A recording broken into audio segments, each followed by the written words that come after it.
So you guys have all kind of shared this season where you started to recognize this formational practice, these questions or these encounters with longing. When did you recognize this not just being a longing or a prayerful, reflective thing, but actually became a way of life for you? This spiritual formation became a way of life consistently. Any? Yeah, I can continue. So this goes back 30 some years, early Hmm. 90s. I found myself reading Celebration of Discipline. And that Oh, very first page, superficiality is the curse of this age. And, that the desperate need today is not more intelligent people or gifted people, but deep people. And I remember reading that. I was just a few years out of college and wondering what type of depth I had as a person. And at the same time, I was reading Larry Crabb's Inside Out and recognized, oh, I have a inner world that is wow. protective and it's pretending. So I look good on the outside. And I have these disordered loves that turn into idols if they're relationships. And just found myself with both those ideas um, at hand. What does it mean to be a deep person and recognizing I've lived pretty much on the surface of things in many ways. And that was just all new to me. And I think I was bumping into John 10:10, Jesus saying, I've come to give you life and life in abundance, and recognizing I was reading all the right books, I was memorizing all the right scriptures, but I felt like my heart was shrinking. And some of it was because there's this unattended inner Mm. life. And I think it was the invitation of this understanding who the Holy Spirit was. So much of my life with God was in my head. And I got connected to a church that was living a lot of this out, modeled the celebration of discipline, the inner life. They talked a lot about inner healing and mental health and deep Wow. spiritual small groups and just and practices of simplicity and solitude going on retreat. And it was a church that was robust in the mercy and grace of God, and not just to receive the love from Jesus, but to love Jesus in return, and had such a practical way of understanding the presence and expecting the presence and power of the Holy Spirit. Um, Wow. Changed my life, and it still impacts me today. And so it was kind of like the personal thing, but also finding other people who were living this out and recognizing all those things was just the convergence that uh, has so shaped my life over the last 30 plus years. Mm. That's incredible. It sounds like there's quite a parallel now to your role at your church right now about this whole formation that it affected you so deeply. Now it's a passion that you offer this to others, and that's pretty remarkable. Yeah, I find myself often just so grateful for what was imparted, what was given, and recognizing some of it is just meant to be contextual. We live now in 2026. It's different than 1993, but there's a lot of things that very much are at play that are very, very similar. Yeah. Oh, wow. Thank you, Jim.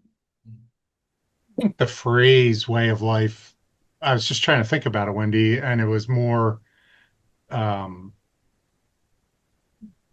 I mean, the language that I grew up with was a walking with God, which is using some similarities. But there's a woman named Dorothy Bass that wrote Practicing, um,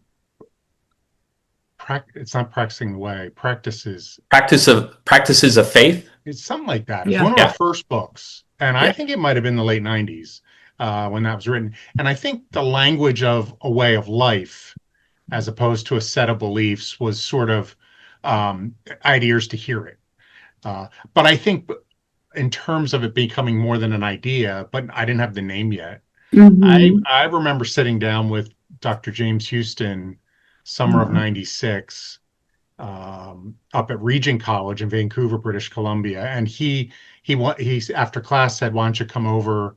I want to hear your story." And I told my story, and there was a particular moment right after rambled. I don't know how I rambled. I wasn't reading it. I was just going. And and he said, Rob, he said, you knew all the answers before you knew what your questions were. And he goes, I bet you that's confusing. And I was 26, and I said it's very confusing. He in that one phrase captured what was probably my 20s, at least the last 5 years.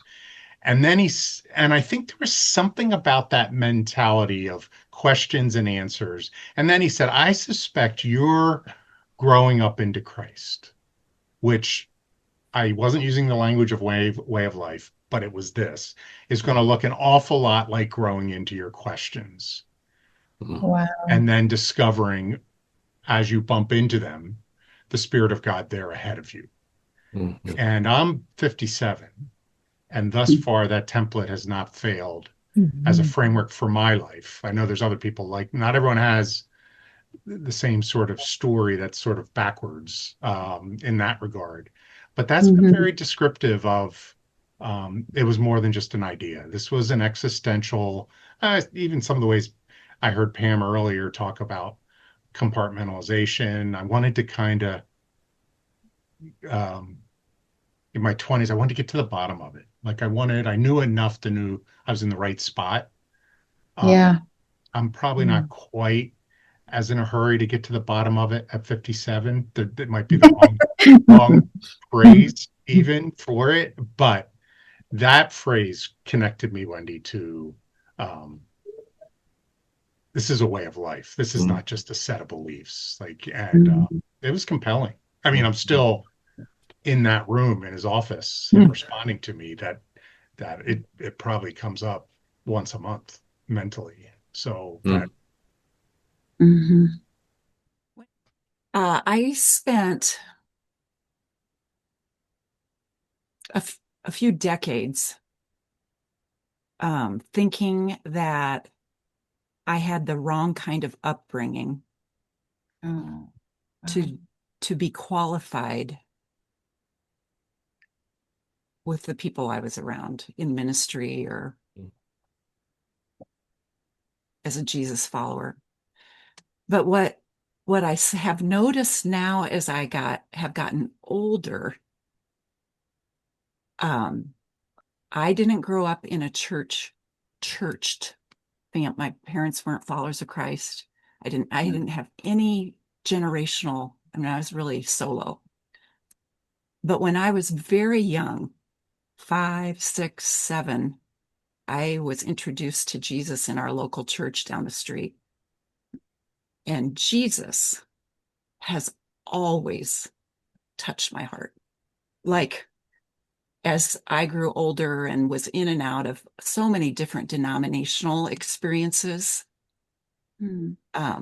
Jesus, I could always identify with Jesus. And it just was more, and still is. It's like a fragrance. So I have never had to undo what I knew because I didn't know anything. Like organizationally, religiously, denominationally. I didn't like to Rob when Rob says that he had all the right answers or he had answers, and was asking questions. Yeah. I didn't have any of that. You just had this beautiful presence. Yeah, it was just all, now I understand that was a gift. Yeah. Wow. But it didn't feel like that for a long time because I felt kind of unqualified. Wow. Like I didn't have the right pedigree to have the right kind of I don't faith know. Formation. Yeah, I wasn't getting formed. I didn't get formed at all. Like you're unformed. There's no blueprint. Yeah. Now I feel like, wow, what a gift. As I see churches and pastors focusing on Jesus, I'm like, well, that's a good idea.